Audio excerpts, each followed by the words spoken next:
Ladies and gentlemen, delighted to be here and deeply honored to be invited to talk to this distinguished group of aviators and friends of aviation at the premises of the museum that was built on the runways that I used to fly from 72 years ago. Oh, excuse me, 62 years ago. Yes, I spent time here at Wright Field at the test division. But the interesting part that I like to really tell you is how I got involved in the flying game, where I ended up flying as a fighter pilot of two great air forces, the British Royal Air Force and Uncle Sam's Army Air Force in England during World War II. I started to fly and I began to dream about flying when I was born in Athens, Greece. I was 12 years old, as it was said, when a biplane of the Greek Air Force flew over my neighborhood while I was walking. I was late that day and I was walking to go to school.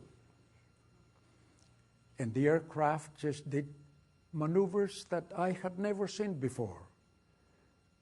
He dove into this area where I was passing by, and believe me, it made me so captivated that I didn't know what to do. I was just frozen right there.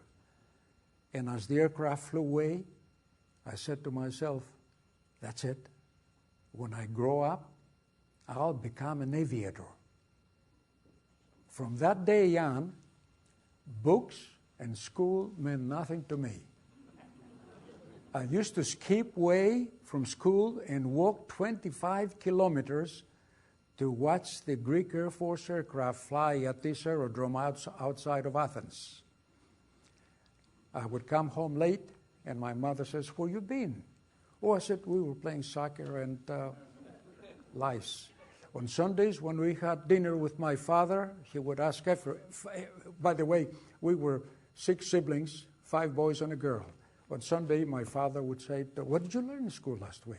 Oh, I said, we had geography and arithmetic and these big lies. I was lying through my teeth.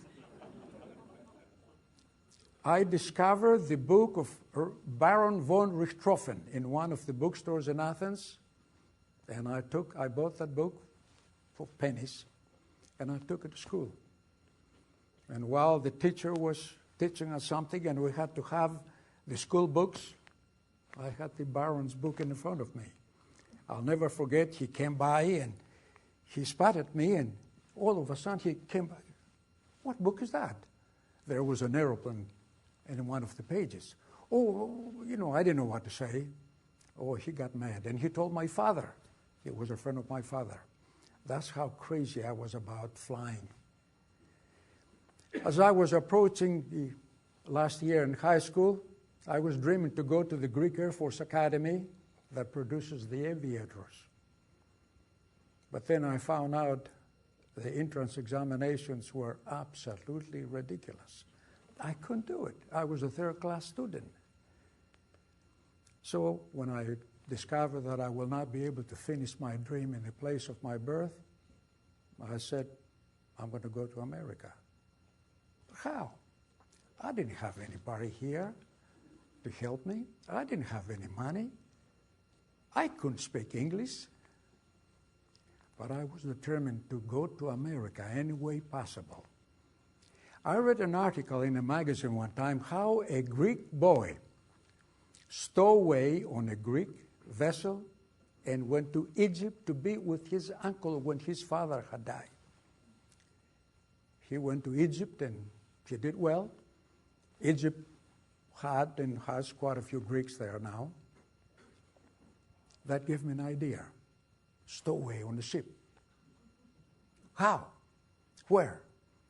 My father was a motorman in the subway of Athens that drove down all the way down to the port. And I had free passage. I would go down to the port to see, what ships, go to America.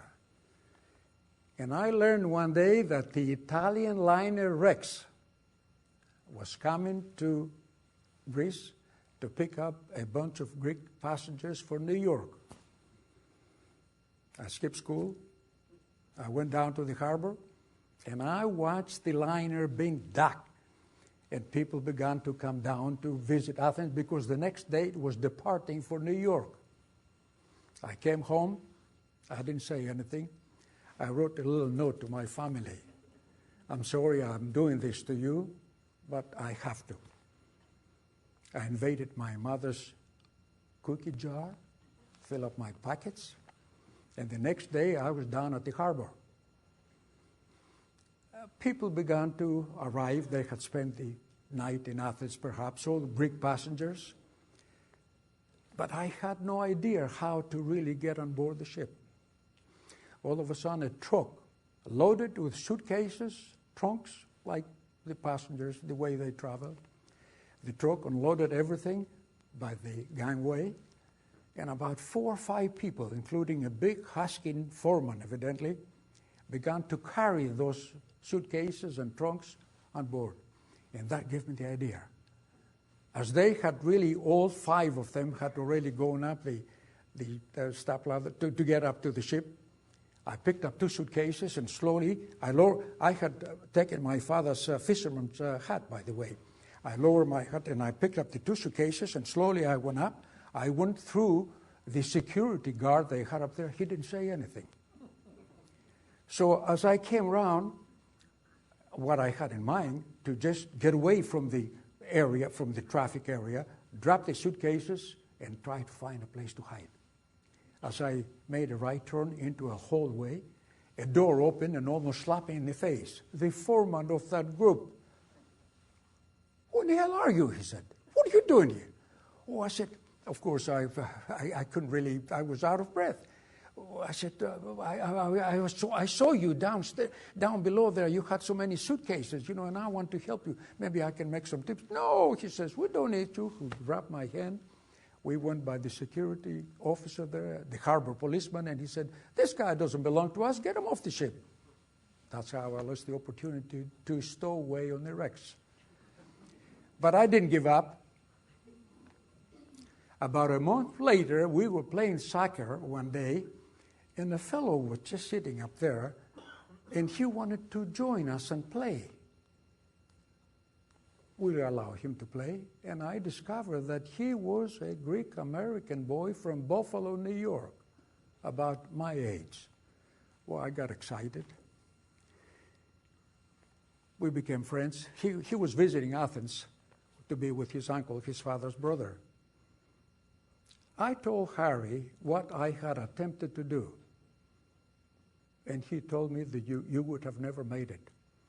You would have died in the middle of the Atlantic Ocean from claustrophobia. Even if you had found a good place, they would have found you, the crew, the captain or somebody.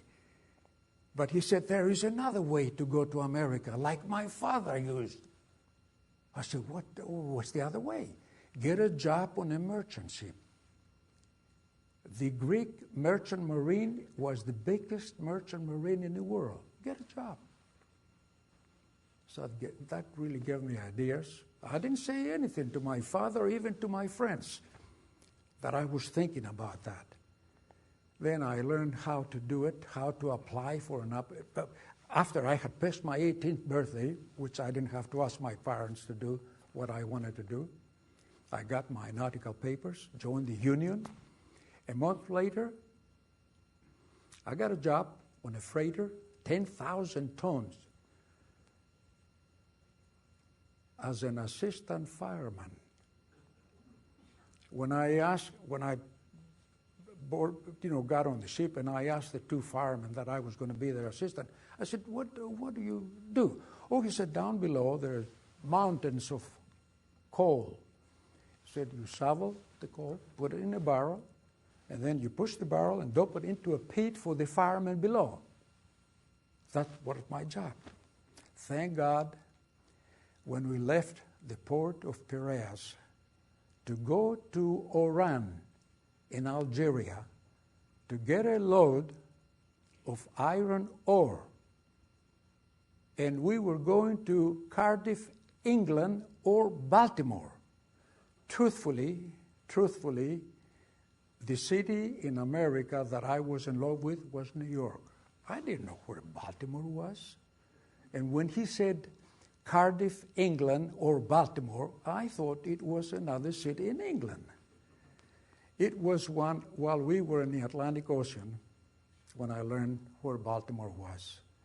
And I was asking the fireman, I said, where is this Baltimore? Oh, he said, not too far away from New York, well, a couple hours by train.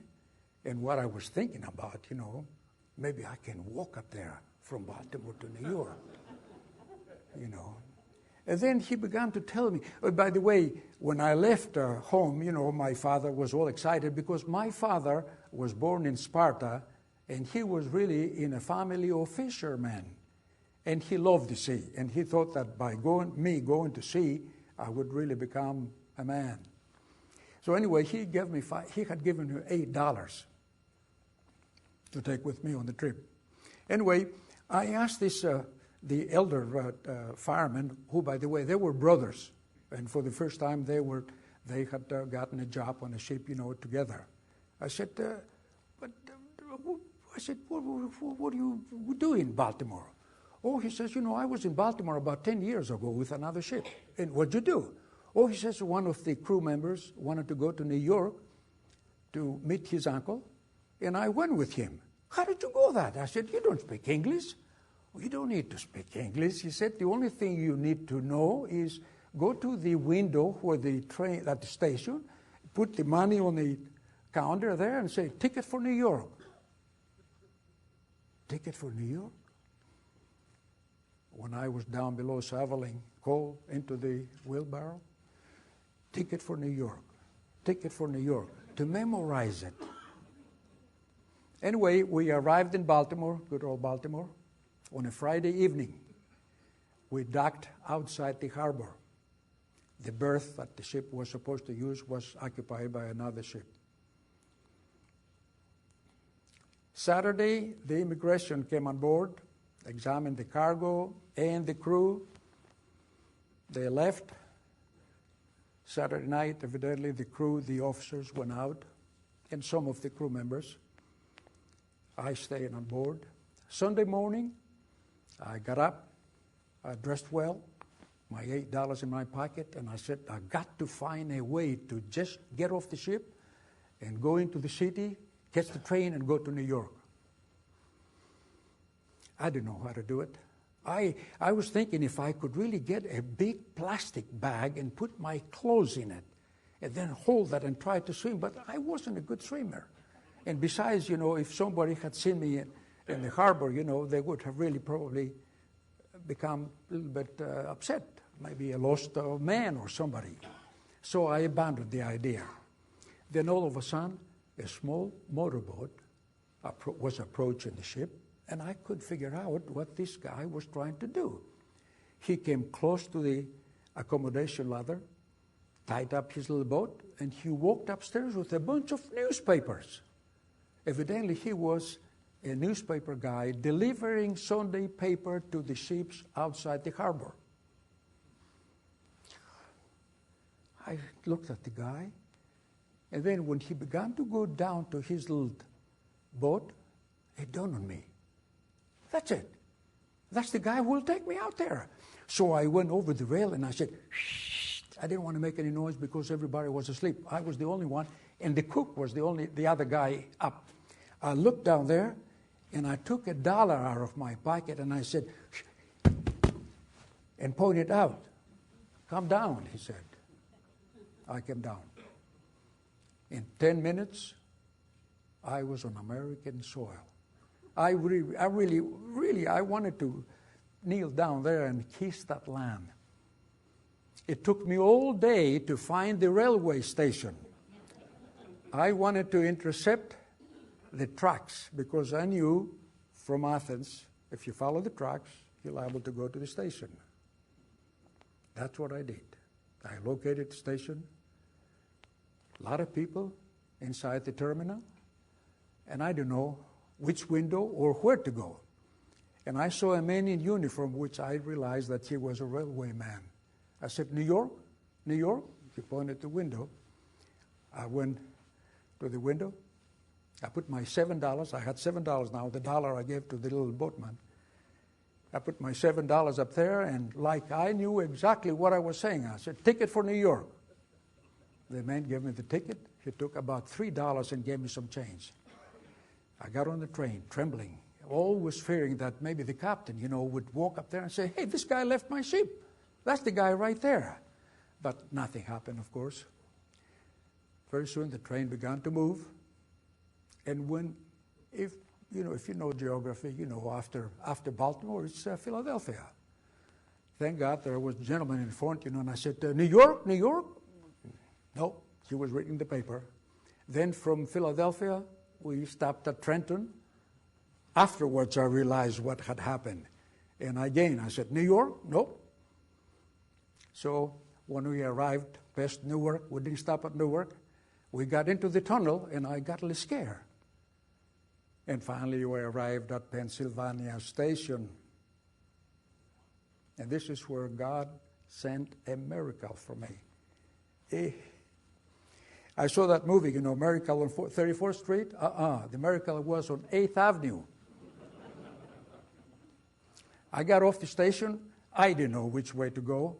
And I just began to follow people. And I got down the stops on 8th Avenue and 34th Street. I didn't know where to go. I began to cry, honestly. And I started to walk northward. At about 36th Street, I noticed across to the avenue, there was the Greek flag and the American flag in a lighted area. I couldn't figure out what on earth that place was.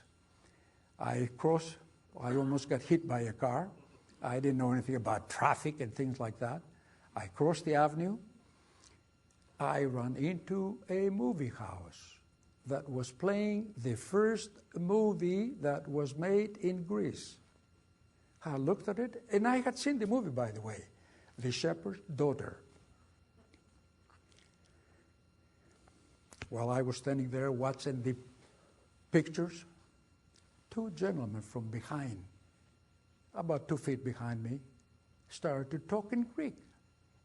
One was saying, what do the Greeks know about movies now? Let's be honest.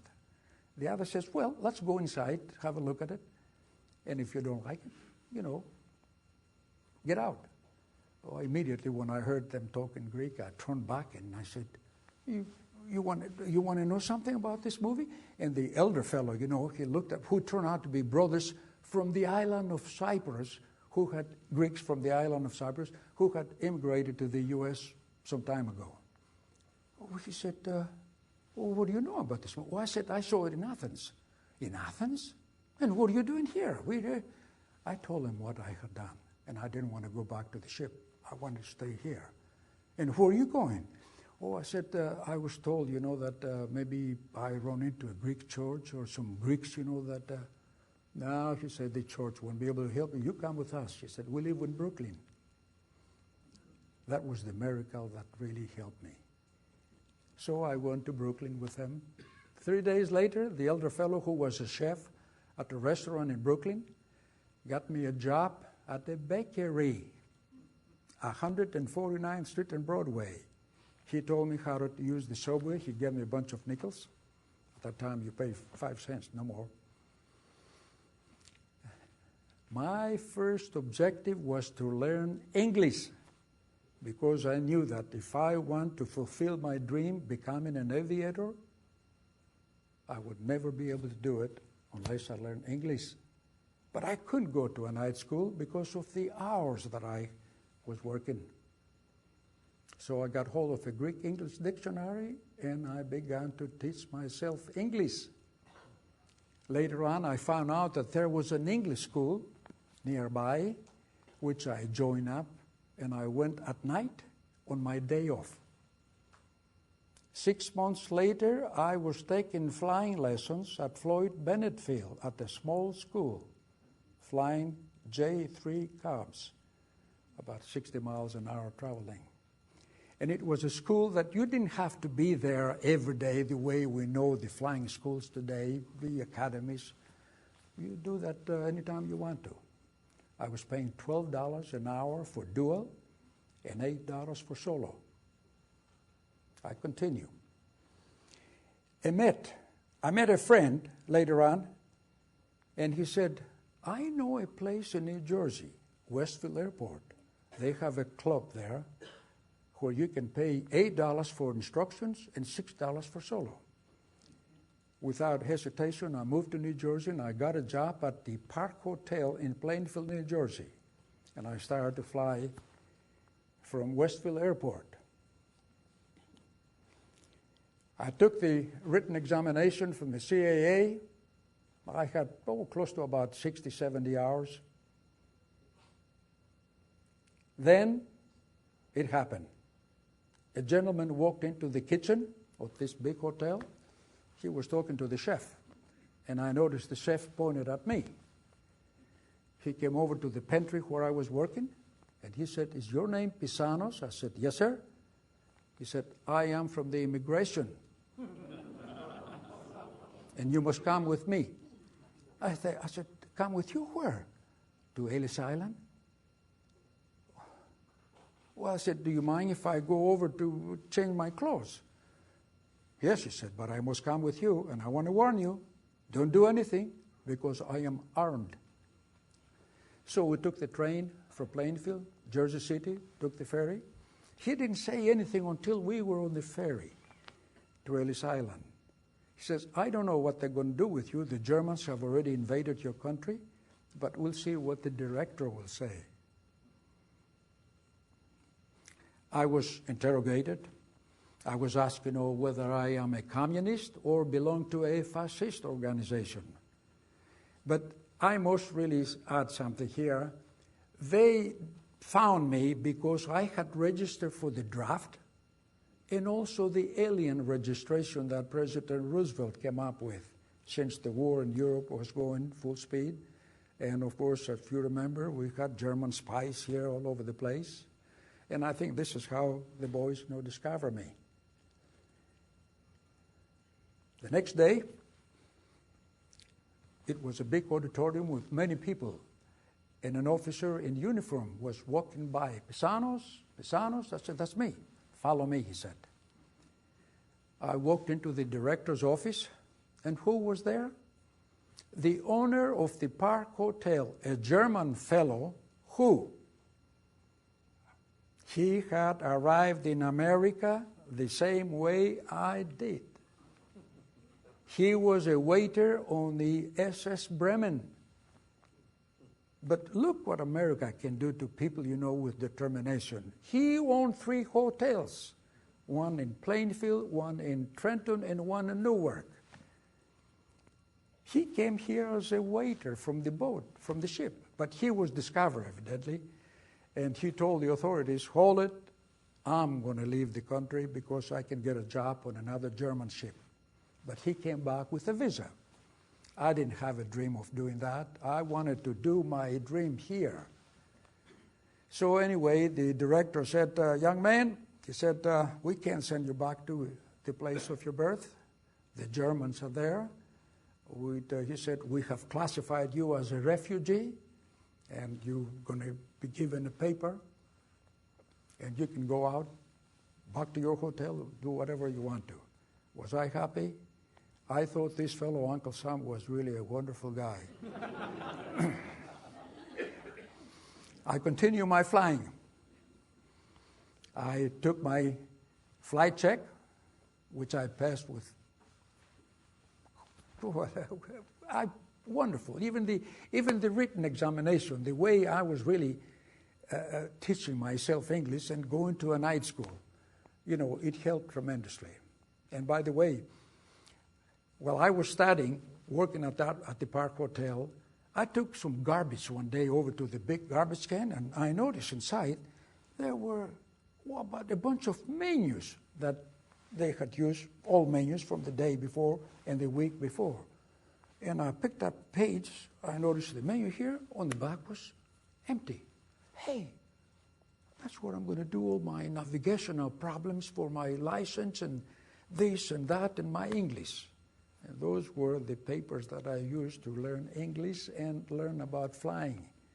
I would copy paragraphs from the flying books I had obtained from the CAA, the predecessor of the FAA today. Anyway, I got my license. I was very happy. In fact, I took the owner of the Park Hotel's son up on a flight and I flew over the hotel. He was so excited, and he told his mother. And then the owner of the hotel, a fellow by the name Stender, he said, someday I'll go up with you. I like to be up in the air.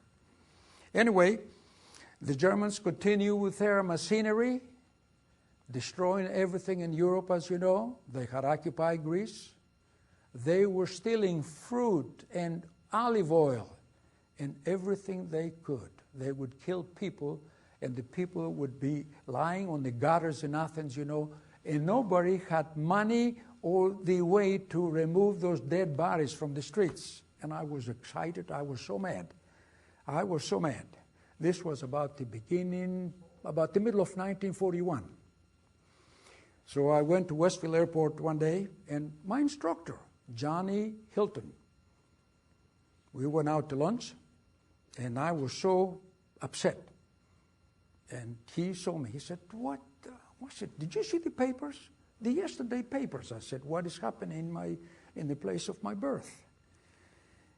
And I must admit, old Johnny kept it quiet, but he was one of the persons the British or the Royal Air Force was using to recruit Americans to join the Royal Air Force without publicity, because Mr. J. Edgar Hoover didn't like the idea of Americans going over to fight a war that America was supposed to be neutral.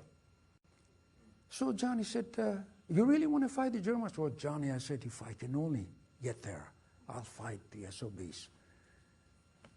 How would you like to join the Royal Air Force? He said. Why? When? Where? I can't go to England. No, here, he said, here in America. He said, at the hotel Waldorf Astoria in New York, on the 13th floor, there is an office. Outside the door, there's a sign, Clayton Knight Committee. Clayton and Knight were aviators in World War I. And guess well, who else was behind this exhibition? Fiorillo LaGuardia. So he says, you go there and they'll take you. But Johnny, I only had 170 hours, and the minimum was 200 hours.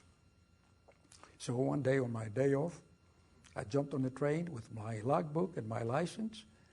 I went to the Waldorf Astoria. I located that office, and a lady opened the door for me, and she said, can I help you? I said, I was told to come here, you know, to inquire about joining the Royal Air Force. She took me to another office, and I met the squadron leader, George Graves. The guy was in charge of the entire program. They had schools in Tulsa, Oklahoma, with the Spartan School of Aeronautics, a school in Bakersfield, California, another one in Dallas, and one in Glendale, California. So I met the squadron leader, and she looked at my logbook, but she said, you only had 170 hours. She said, why did you want to fly join the RAF? Sir, I said, I want to fight the Germans. I think this is what really did it. Because, you know, we had some of the Americans who joined the RAF, and I learned later on, you know, he said, why do you want to fly for the RAF? Oh, I want to fly the Spitfire. Fly the Spitfire? Don't you want to fight the Germans? But evidently, I must have really impressed the man when I said I want to fight the Germans. And about 2-3 months later, I was notified that I had been accepted. I was given a physical examination and a flight check. And then I was sent to Polaris Flight Academy in California at Grand Central Air Terminal. The airplanes that we were flying there, the school was using, had U.S. Army Air Force markings. Some of the instructors were Army Air Corps pilots who had left the service to do that job. Anyway, I got about 100 hours military training. And when I was given it, the final check ride, who was the pilot? The squadron leader from New York. He was evidently satisfied the way I was flying, and I passed with colors. 15 of us were on this class. 7 of them went out as sergeant pilots, the other 8 pilot officers, second lieutenants. I was one of the pilot officers. After the training, I went to England. I went to an officers' training school. I learned about how to salute, how to wear the uniform, and all that. Then after that, I went to an operational training unit. I was taught by British pilots who had fought in the Battle of Britain how to fight, how to fly, how to chase the Luftwaffe, and all that. Then I was assigned to a squadron flying P-51s, the P-51s with the Allison engine, because we had 2 kinds, with the Merlin and the Allison. And our mission was to strafe trains and anything German in Holland. So we had to fly over the North Sea. Was I a little scared? You bet. Me? We're flying over the sea on a single-engine aircraft, going to the enemy territory, but I managed to do all right. Then a problem. The Greek Air Force in exile that had escaped from Greece had an office in London with the king, staying at the Claridge Hotel. And one day, my flight leader said, Pisanos, said, somebody wants you on the phone. A Greek Air Force wing commander, equivalent to Lieutenant Colonel, got on the phone, spoke half Greek, half English. Mr. Pisanos, he says, I'd like for you to come down to London. I need to talk to you.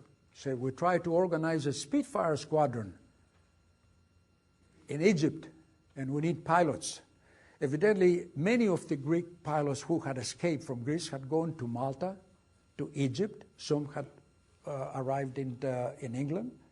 And what the Greek Air Force did, they went through to the Air Ministry and asked the Air Ministry, let us look a list of pilots. And if they could find some Greek names, bang, that's how they found me. I wasn't in the Greek Air Force. Anyway, I faced this wing commander in London, and he says, I'm going to take you away from the RAF and send you to Egypt to join the Greek. I said, sir, I don't want to go to Egypt. I want to stay here because my dream is to go back to America and become an American citizen. Well, he said, you're a Greek subject. And he said, you belong to the Greek government. He was really angry because I expressed myself that way. I told him again, sir, I don't want to go to Egypt. I want to stay with the RAF. Well, we'll see what the king will say about that. That was really remarkable. And I walked out. But as I came out from the Claridge Hotel, I said, my God, I said, well, how can I? And then I thought about my friend I had met, squadron leader Chesley Peterson, who was the commander of the 71 Eagle Squadron. I located Pete, who happened to be in London that day, and we met at the Regent Palace Hotel. We had lunch, and I told him what happened. Well, he said, do you want to go to Egypt? No, I said, I want to stay with the RAF. Okay, he said, I'm going to Fighter Command. Now, Fighter Command was kind of hesitant to deal with the Greeks. And old Chesley Peterson was telling me later on, I told him, you guys spend thousands of dollars to train this pilot, and now you're going to let him go to an outfit that they don't even have the aircraft yet? That's how I saved my neck. So the decision was made by Fighter Command, Chesley Peterson, and the squadron commander with the 268 squadron that I belonged to. Immediately take Pisanos out of 268 squadron, send him to Depton, to the 71 Eagle Squadron, and if the Greeks want him, they're going to deal with Peterson. That's how I was really joined the 71 Eagle Squadron. Now, this was the beginning of September 1942. The Americans had begun to arrive in England with the 8th Air Force. No aircraft yet. The B-17s began to arrive later, but General Spatz was there. Doolittle came in later, all preparing everything. And one of the things they did, They looked with binoculars to the 3 Eagle squadrons, 245 Americans or so, with a college degree. I mean, a diploma, in aerial combat. So the decision was made that they're going to have everybody from the RAF taken into the Army Air Corps. The Army Air Corps, at the time, later on, they changed themselves to Army Air Force. So then, Peterson intercepted me one day, and he said, have you gone to London to go through the interview for the transfer? But I said, sir, I'm an American. This is for the American. They need everybody. They're going to take you. He says, go down to London. He insisted that I go to London to go through the interview, which they had coordinated. So I went to London. I faced 3 Army Air Corps colonels sitting behind a desk. They asked me questions, and of course they spotted my accent. And the middle colonel, Henry Stovall, I remember that name very well, he said, do you intend to go back to America after the war is over? Yes, sir. I said, I want to become an American, and I want to stay in America. So they had a little chit-chat among themselves, and he came back and said, would you accept a commission as a second lieutenant in the Army Air Force? I said, oh, yes, sir. That's how I was transferred to the Army Air Force without being an American. We continued to fly with the Spitfires. We kept the equipment, the Spitfires. We were doing strafing, chasing trains. We really didn't dare to challenge the Luftwaffe at the time because the Luftwaffe was far superior. Then the decision was made that we're going to get an American aircraft, the old P-47. We began to train with the P-47. And while training one day, and the day was the 3rd of May, 1943, I was flying with my good friend Don Gentili from nearby Piqua, Ohio. And I got a call on the radio. Pecton 39, that was my call sign. You are to immediately pancake in the RAF language, pancake in the flying business means pancake. Land. I said, repeat again, please. He said, you are to return to base, the tower said. So I told Don, I said, I got to go. I left Gentili and I dove down and I landed. As I taxied the aircraft by the dispersal, Chesley Peterson, a lieutenant colonel now, he was sitting at the staff car with my squadron commander.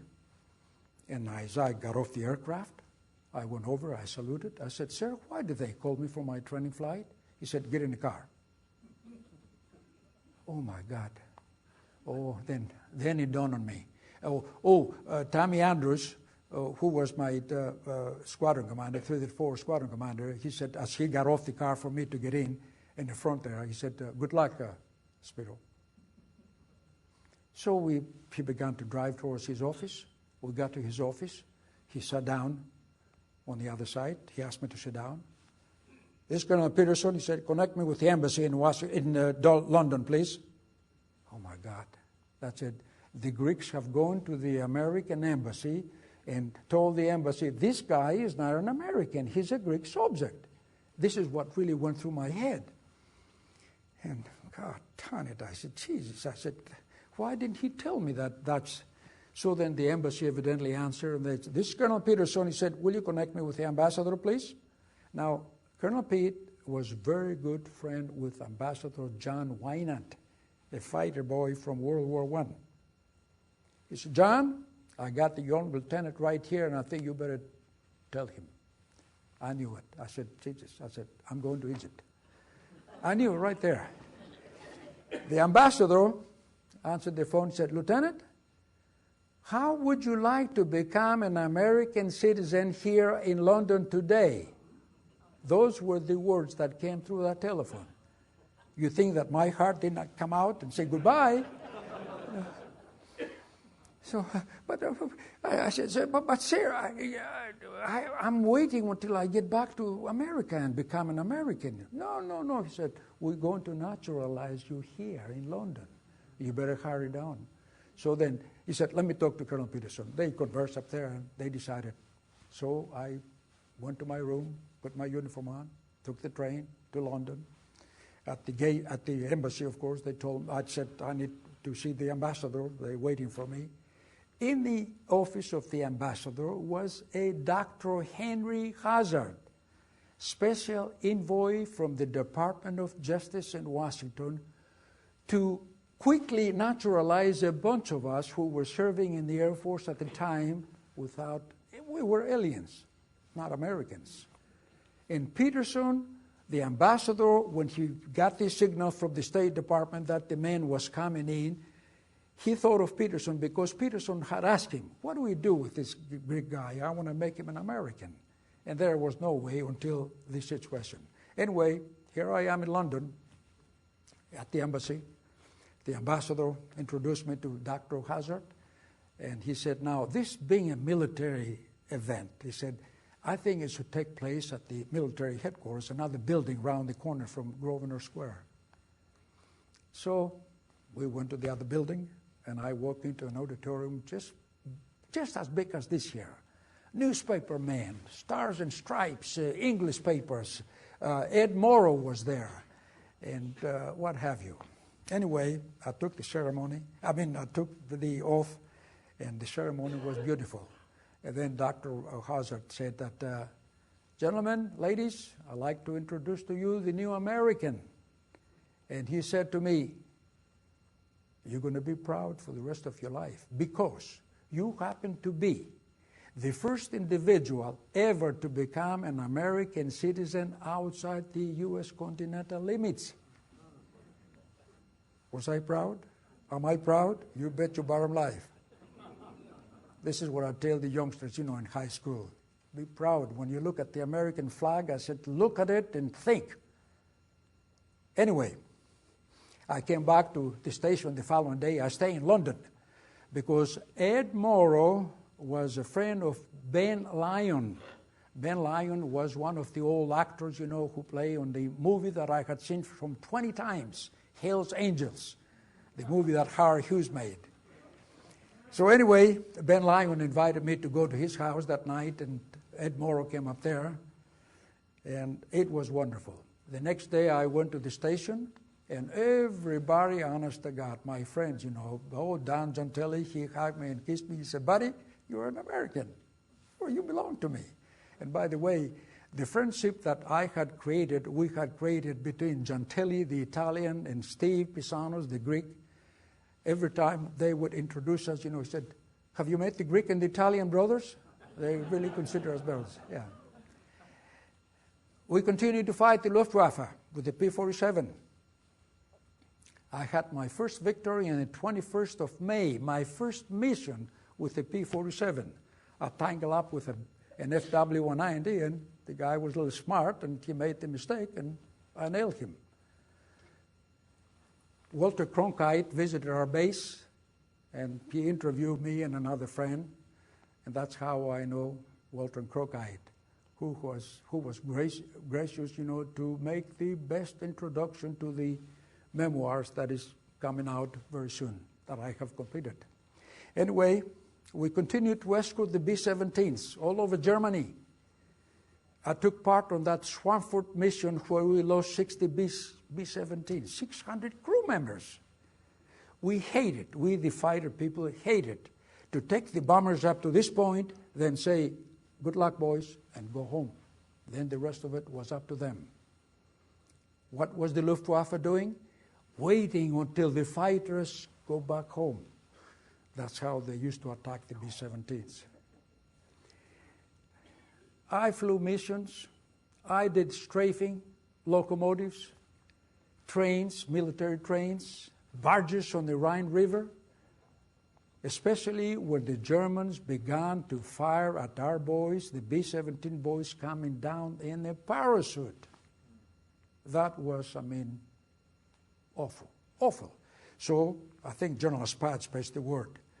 When you get through from the escort, get on the deck and hit anything military. I remember one time we passed Frankfurt, and I saw that river up there, and I saw a big barge, a few people up there, and the thing was loaded. I don't care what it had, food or what have you. I strafed the heck out of it.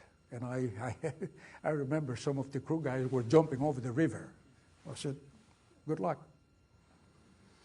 We continued to escort this is really interesting here. How do you shoot a military train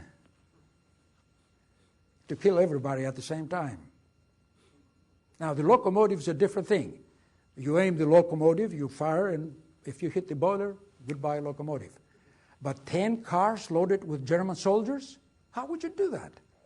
The RAF had taught us how to do it, particularly me, because I went to an OTU specializing low-level operations. And when the RAF flew low-level, they meant below the tree-top levels.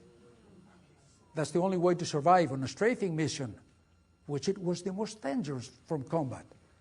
This is the way how I was taught how to get a train, and I'll tell you what happened one time. We had the briefing, and the intelligence officers, they said, now, there is a straight, you prefer to have a straight track from this point to this point. Now, from the timetables that they used to get from the underground people, they would really determine that the train leaves this city and will arrive at this city such and such time. It should be at this time, such and such time. So we'll take off and fly over the area. If we were early, we'll stay below the treetop levels up and down. But then when the train, and you were able to see the train, by the way, from the smokestack. They didn't use electric trains, they were steam trains. So you wait until the train comes on the straight track there. Then you roll up here like that, and as you just turn and aim at the train, the only thing that you do is play with your rudder to establish an even platform where the nose of the aircraft will go like this. But this has to be quick, eh? Exactly like this here. So while you're doing that, you open up the machine guns. This way, you see, you hit anybody. I hit a train one time, and I think I must have seen 50 soldiers, jumping out. How many I killed, I don't know. But then after the firing, you see also the RAF believe that when you make a pass at an aerodrome or at a locomotive, you keep on going. My friend Grabreski, we were stationed here at Wright Field together, the way they got him, he went to make a second pass at an aerodrome, and then he went up like that. What do you think the gunner at the end of the train did? He followed the guy, and that's how Gabby had to jump. But anyway, this was one of the things that I always enjoy, strafing. It was a great adventure. Anyway, the P-47s were not really enough for us. We wanted to have an aircraft that we can escort the bombers to the target and then bring them home. And thank God this fellow, Uncle Sam, brought us the P-51B with the British engine that was built in this country, the Parker Rolls-Royce engine. But the mistake they made was to send the aircraft to England without spark plugs.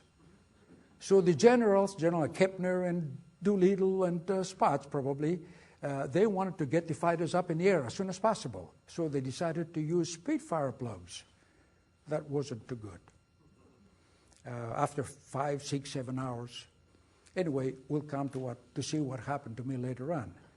We got the P-51s, and to get the P-51s, our group commander, a fellow by the name Don Blexley, told General Kepner, General Kepner says, I can't convert you to 51s. We have the big week coming in where we want to punch the Luftwaffe. So our group commander told General, he said, General, you give me the Mustangs and I'll be up there in 24 hours. We did it.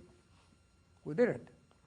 On the 3rd of March, 1944, we escorted the B-17s to Berlin, the first mission ever in the capital of Germany. After the war, just for your information, I met Adolphe Galland at Le Bourget Airport. We talked about that. He says, I was in Berlin meeting with the Marshal, and when we were told that the Americans came here with the bombers and fighters, we were kaput. This is what Adolphe Galland told me at Le Bourget.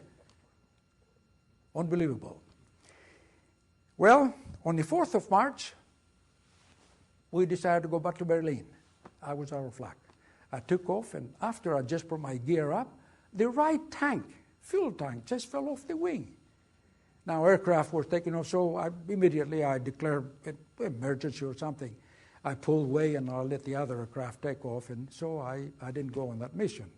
On the 5th of March, the mission was down to Bordeaux, lower southern part of France, escorting B-24s. They were bombing 2 aerodromes, Limoges and one at Bordeaux, that the Germans were using with Ju-88s to bomb the convoys in the Atlantic.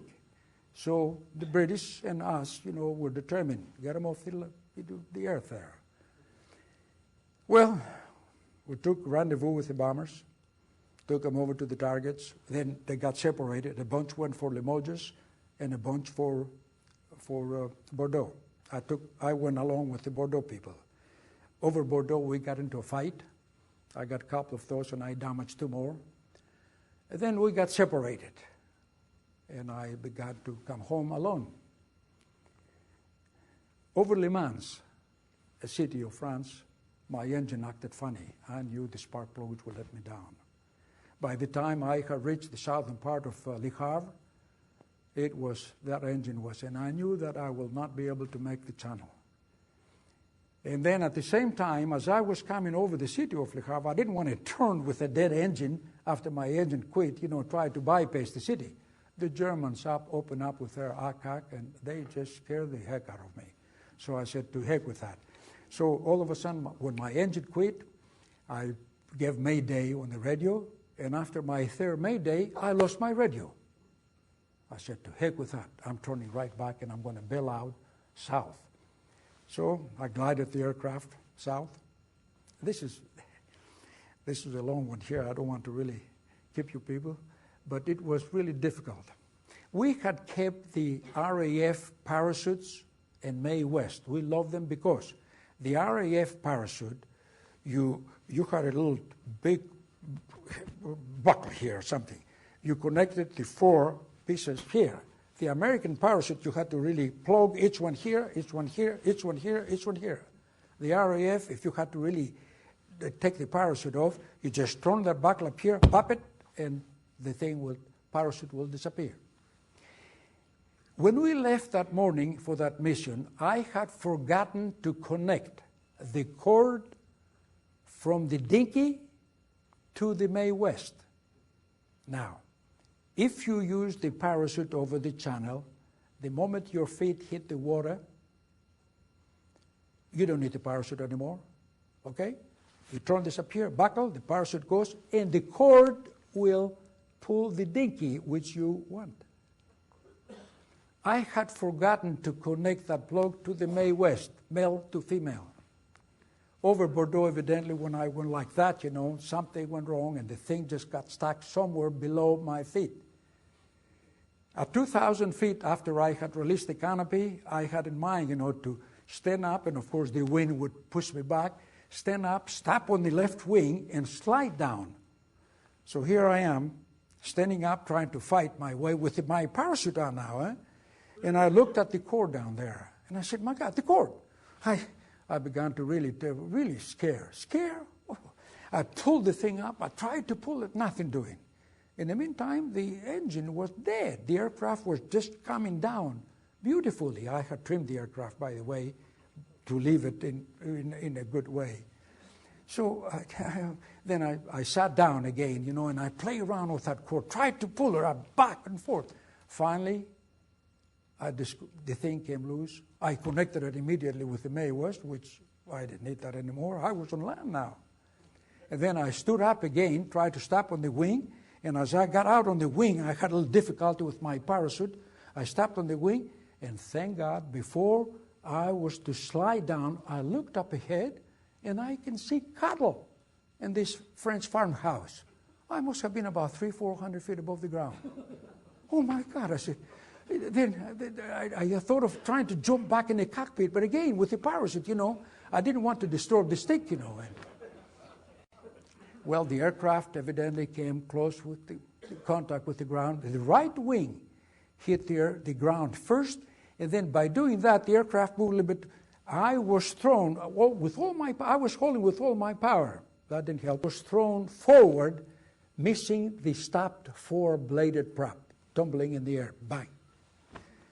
Now, how long I stayed down there trembling and scared like the devil, and I had injured my shoulder, by the way. A few minutes later, I began to think, I better put fire on this thing here and get away from here. So I thought, taking my parachute, putting it back in the cockpit, taking my scarf off, dipping it in one of the tanks, mixing it with the silk that after I pulled the cord, and then with the matches that I had taken out of the escape kit, which I had in my pocket, light up and get away from there. I had the parachute in the cockpit. I had just dipped my scarf in there, and I was walking up there until automatic firing from down below, over my head. Oh my God. 2 German soldiers.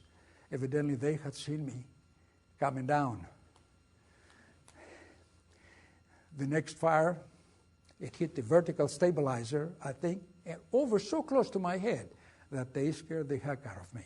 I dropped everything, escape kit. I had taken some things out, the escape map and the matches and the money. We had several thousand francs in there in case we need to use them if we were down. So I began to run, and those rascals, when I was running towards a forest nearby, and those rascals were still firing. I can see the bullets, hitting the ground ahead of me. I got into the forest, they got into the forest, and that was when I lost them. As I came out from the forest, I jumped a fence, I got into another farm, and as I was coming down the road for a while there, I saw the motorcycle that these 2 gentlemen had come up. Anyway, for 5 days, I wandered all over the countryside, eating nothing but dandelions and drinking water from creeks. I made contact 5 days later, and the French gentleman that picked me up, the first thing he said when he took me to his house, he said, "Stéphane, you parlez anglais not like an American." He spotted my accent, and he thought that perhaps I wasn't. The Gestapo, you know what the Gestapo did or doing during the war? There was a bunch of German-American youngsters who got trapped in Germany when the war started. They couldn't get back here. The Gestapo recruited them, and then they impersonated to be American aviators. Dog tags, they had all the dog tags you want. And perhaps, but the British, had a beautiful system whereby if one of their pilots went down, the underground can contact England by radio. Not to say, "Hey, we got John Doe down here, is he your boy or so?" They use code words on the radio. Mary had a baby, 5 pounds. They're going to baptize that tomorrow. Words like that. And every word was a code. That's how they found out who I was. 2 days later, my lieutenant colonel, he was a lieutenant colonel in the French Secret Service, the guy who picked me up. He says, "So you are the Flying Greek?" That's how they knew me in the RAF and in the 4th Fighter Group. I said, "What do you..." "Oh," he says, "we got word from London, and we were told to take care of you." He hugged me and kissed me on both cheeks. And he also had brought a bottle of red wine. They were really wonderful. Anyway, they said, "What is it you want to do?" I said, "I want to go to Spain." "Impossible. It's impossible." Why? I went down, remember this year, I went down the 5th of March, just almost 3 months before the invasion. What General Ike was doing in London with all his group, using the underground in France to prepare to blow up this bridge, blow up this junction, do this and do that. So when we invade, there will be delay for the Germans. Wonderful. So I ended up going in Paris. How did I go to Paris? In a loaded truck with firewood. As we were driving down the highway, honest to God, I can see the German trucks and staff cars and motorcycles, patrolled vehicles. And thank God, as we left the village, I was staying south of Le Havre, a few miles further down, nearby an aerodrome, 2 German soldiers, as we were coming around a small bend, and we were traveling kind of slow. 2 German soldiers, one of them pulled his Luger and he stopped in the front of the truck. He says, he came by the driver, he said, "À Paris? They want to bump a ride to Paris." So the driver and the man next to me, to my right, I was in the middle in the cabin, he spoke good English. He told the guy, let him come up. So we put the 2 Germans at the top of the firewood. So as we were going now, the Frenchman to the right said to me in English, "Now," he said, "we're going to protect that precious cargo we have." "What, the firewood?" No. Mitraillette, machine guns, radios, hand grenades, pistols underneath the woods. Those were weapons the RAF and ourselves began to really airdrop at night. How do you bring them into Paris? You don't put them in a box and take it to the post office. This was really, a clever idea. But when he told me that under the wood in the truck I was riding in, he had machine guns, I wanted to say, "Stop the goddamn truck. I want to get out." So we arrived in Paris, and the 2 Germans, one of the Germans, hit the goddamn roof of the cab there, and they got off. I was taken to a place. I spent 6 months in the French capital, and I lived with 16 different families. They didn't keep you at a place permanently, because some of the French people, if they spotted that there was a young fellow at this particular house, back and forth and this and that, they would report you to the Gestapo. What was the price? 50,000 francs if you can turn an American or an English aviator. Anyway, we went through that. I lived with a family south of Paris, and this guy, an Italian Frenchman, would visit every so often and have dinner with the people, and he said to me, "Demain, tomorrow, we'll go to church and pray." "Oh no, my landlord." I said, "Well, no," he said, "I want you to come with me." So the next day, Sunday, we went to the church, and I saw more German uniform, Luftwaffe, mostly, in the church. Evidently, I really don't know whether it was, with the guy being Italian, Frenchman, it must have been a Catholic church. So anyway, I had the fear that one of those guys will come up and tap me. He said, "Hey, young fellow, what are you doing here?" Normally, the young people at my age would hide themselves during the day because the Gestapo will pick them up and send them to Germany, forced labor. So we walk into the church, and truthfully, honestly, did I pray? You bet. I prayed the Lord there, for a way to, get me back to England. So after the services, one thing I noticed about the priest, a wonderful, nice-looking man, he would pick up a book from here and then read something kind of fast. Although I had French in high school in Athens, and I had learned quite a bit by that time. So he was reading, and then he would put that book down. Then he'd come up here, pick up another book and read again. Okay. So the service is over. Everybody got up, and as we were walking out, boy, I said, one of these guys is going to tap my shoulder. That's the fear I had.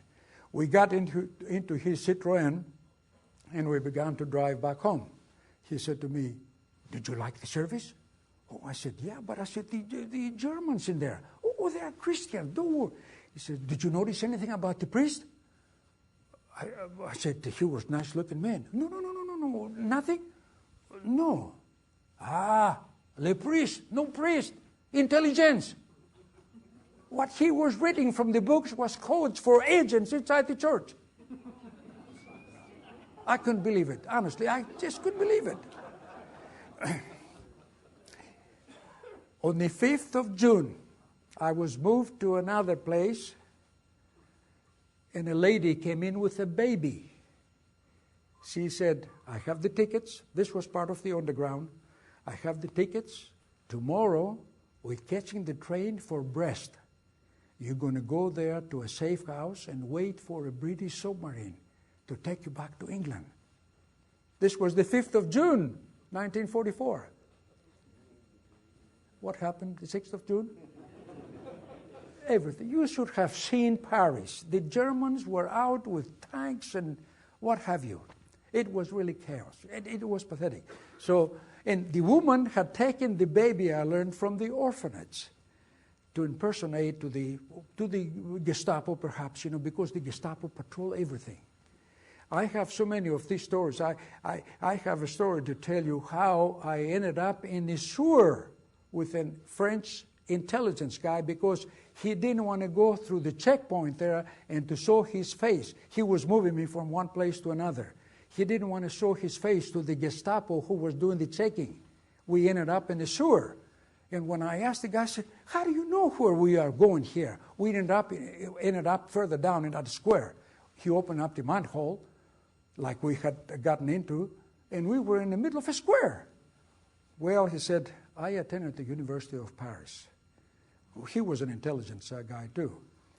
And I didn't have money, so I got a job with the sewer. They were paying good, and this is how I really finished my education. And, it's interesting. He said, the Germans don't like to be down there because of the smell. And if it rains, you don't get down there because you're going to be in trouble.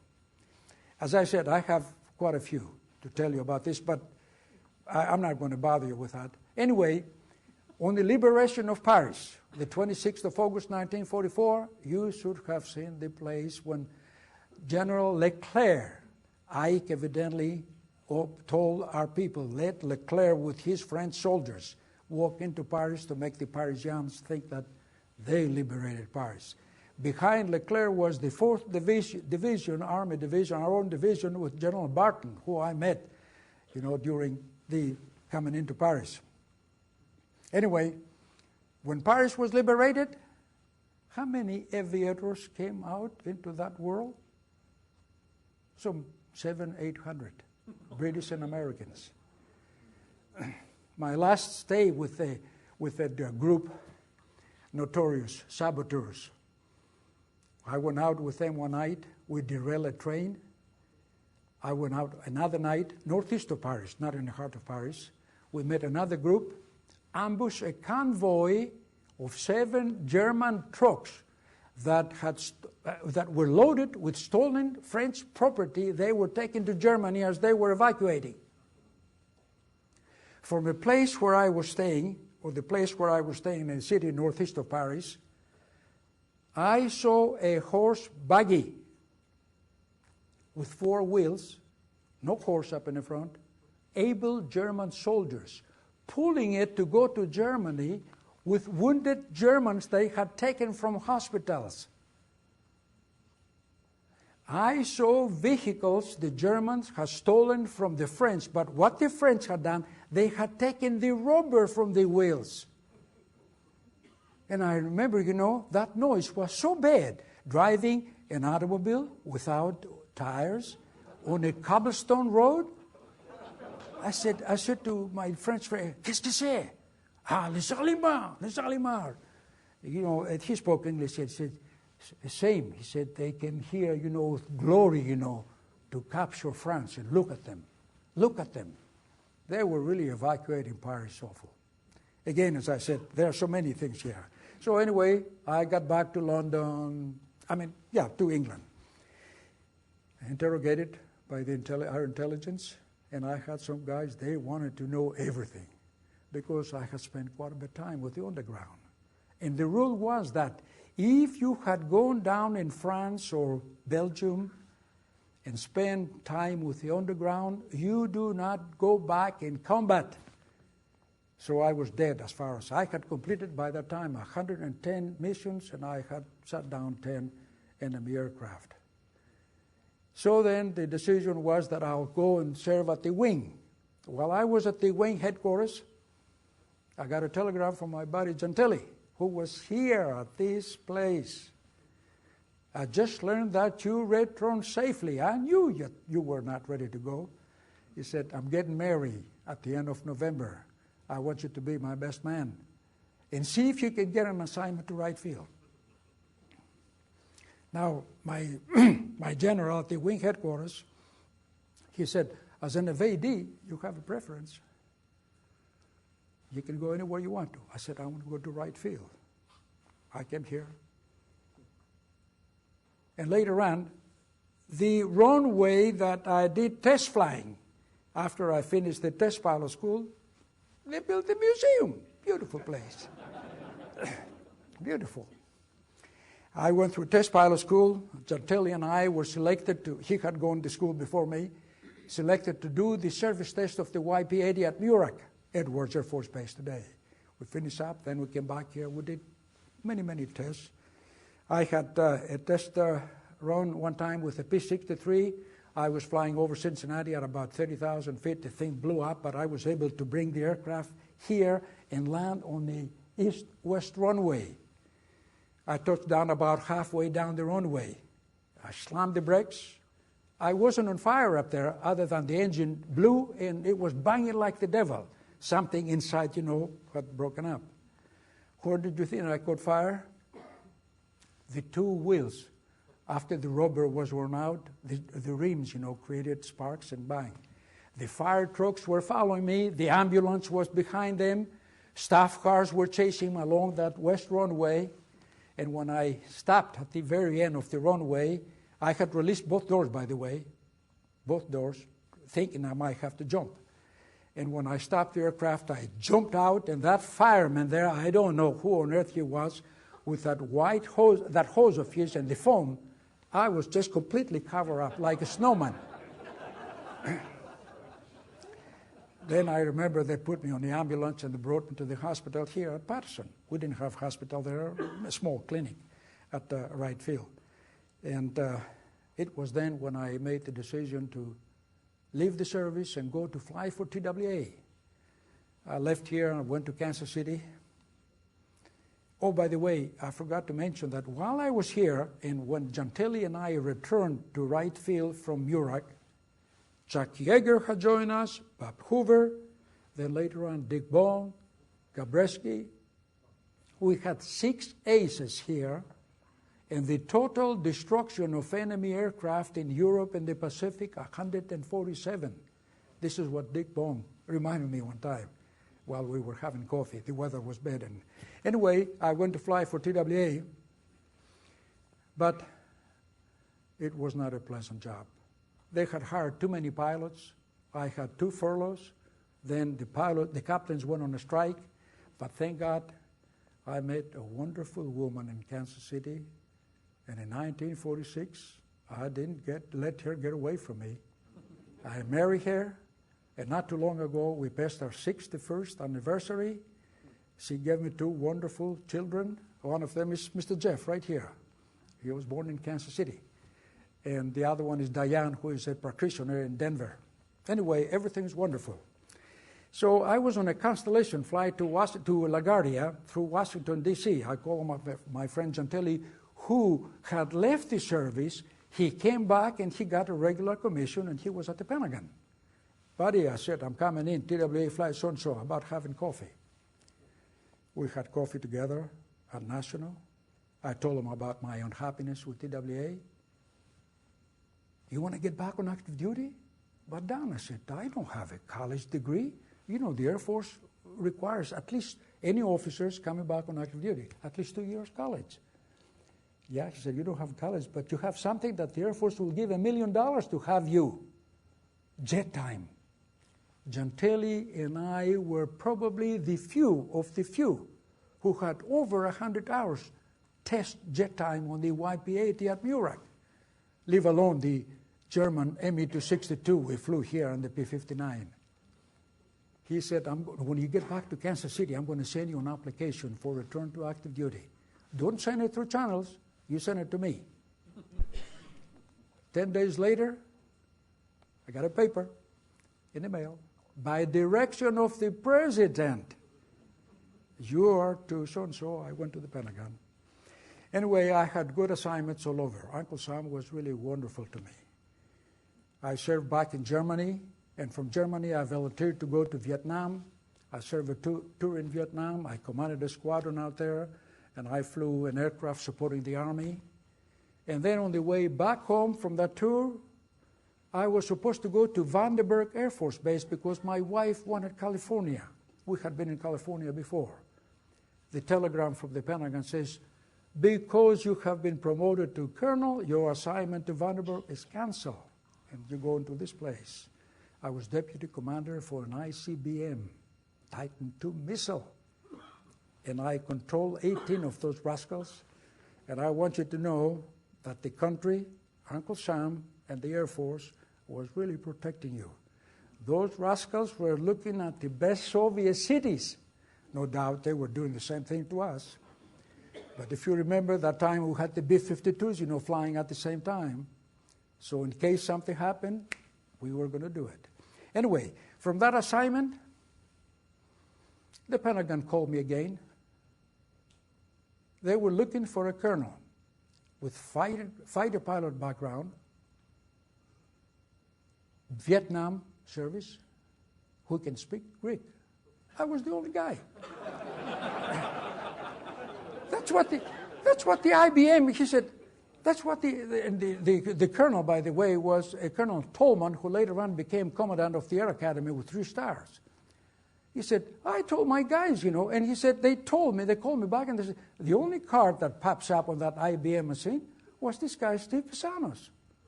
So they took me away, and I went back to the country where I was born. The place where my odyssey to America had originated. You think my friends, my father had passed away, my mother was still alive, but my friends who thought that I was crazy, unbelievable. And I had a chauffeur, I had a diplomatic passport. And on the way to Washington, I guess I was a wheel. I was briefed by the State Department, by the DIA, by the CIA, and by the Air Force Intelligence. Not to be a spy, but have this open, because this was not typical Air Force assignment. This was a diplomatic and something else. Anyway, believe me, it was really interesting. And from that assignment, I decided to put my uniform away. And let me say this in closing. I am proud of the success I found in America.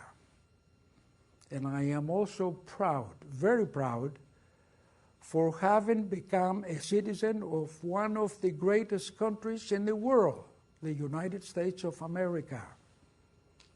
But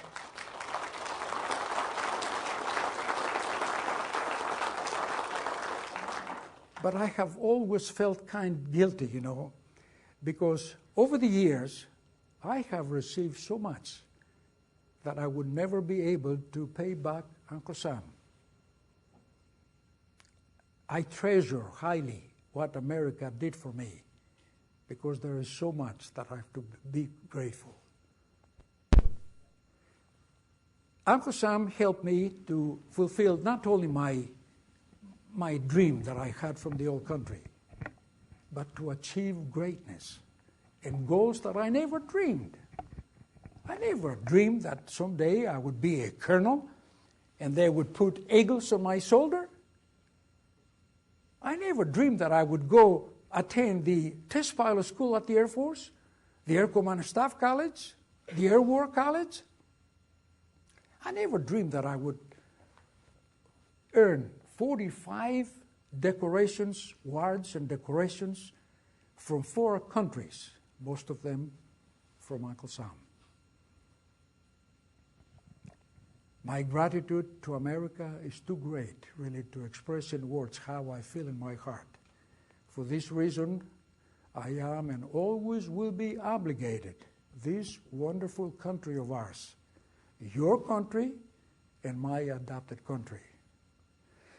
America, ladies and gentlemen, is the greatest democracy on this planet, and it's worth really serving in its armed forces, defending the country, fighting for the country, and dying for this country and the American flag. Thank you very much.